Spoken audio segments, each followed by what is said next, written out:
இந்த முத்துவேல் கருணாநிதி ஸ்டாலின் ஆட்சி எப்பவுமே பெண்களின் நலனுக்காக ஆட்சி. நம்மை பார்த்து பெண்களுக்கான இடஒதுக்கீடு வர்ற நேரத்தில் ஏதோ சதி பண்றாங்க, திமுகவுக்கு இது பிடிக்கல என பழனிசாமி பேசியிருக்கிறார். 33% இடஒதுக்கீடு என்றால் என்ன என்று பழனிசாமிக்கு தெரியும் முன்பே உள்ளாட்சிகளில் அதை செயல்படுத்தினவர் தான் நம்முடைய தலைவர் கலைஞர்.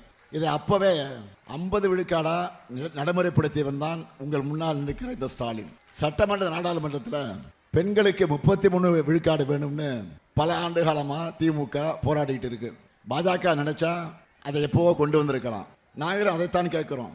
ஆனா தேவையே இல்லாம சென்சஸ் தொகுதி மறுவரை என சம்பந்தம் இல்லாத விஷயம் கூட அதை முடிச்சு போட்டு அது நிறைவேறக்கூடாதுன்னு பாஜக நினைக்கிறது.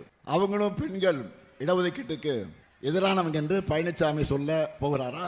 மிஸ்டர் பழனிசாமி, முதல்ல புரிஞ்சுக்குங்க, இந்த பிரச்சனை பெண்கள் இடஒதுக்கீடு அல்ல, அதை எல்லோரும் வரவேற்கிறோம்.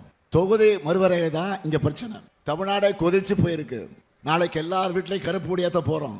பெண்கள் நீங்கள்லாம் பாஜகவின் அலங்கோல சட்டத்துக்கு காலையில வீட்டு வாசல்ல கோலம் மூலமாக எதிர்ப்பு தெரிவிக்க போறீங்களா இல்லையா? இது அரசியல் வேறுபாடுகளுக்கு இடமே இல்லை. மொத்த தமிழ்நாட்டையும் ஆபத்து சூழ்ந்திருக்கு. எடப்பாடி அவர்களே, கடைசி வரை கோழையா அடிமையா இருந்தா தமிழ்நாட்டின் களங்கமாகத்தான் வரலாற்றில் நீங்க நினைவு கூறப்படுவீங்க. இது வரலாறு உங்களுக்கு கொடுத்திருக்க கடைசி வாய்ப்பு.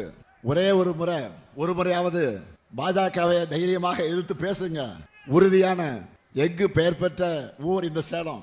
இப்படிப்பட்ட பெருமைமிகு ஊர்ல பிறந்துட்டு ஏன் டெல்லிக்கு முதுகு வளைஞ்சிருக்கீங்க? வெக்கமா இல்லையா? பக்கத்தில் இருக்கக்கூடிய கேரளா, தெலுங்கானா, கர்நாடகா போன்ற மாநிலங்கள் கூட அவங்க உரிமைகளுக்காக குரல் கொடுக்கிறாங்க. கட்சி வேறுபாடுகளை மறந்து ஒரே குரல்ல பேசுறாங்க. நீங்க தமிழ்னா இருந்துட்டு தமிழ்நாட்டுக்கு இப்படி துரோகம் செய்யலாமா? உங்க துரோகங்களுக்கு தண்டனை மே 4 அன்று கிடைக்கத்தான் போகுது. ஒட்டுமொத்த பெண்களின் ஆதரவோட திமுக மீண்டும் ஆட்சி அமைக்கத்தான் போகுது. அதுக்கான ஒத்திகை தான் நான் வெளியிட்டு இருக்கக்கூடிய தேர்தல் அறிக்கை.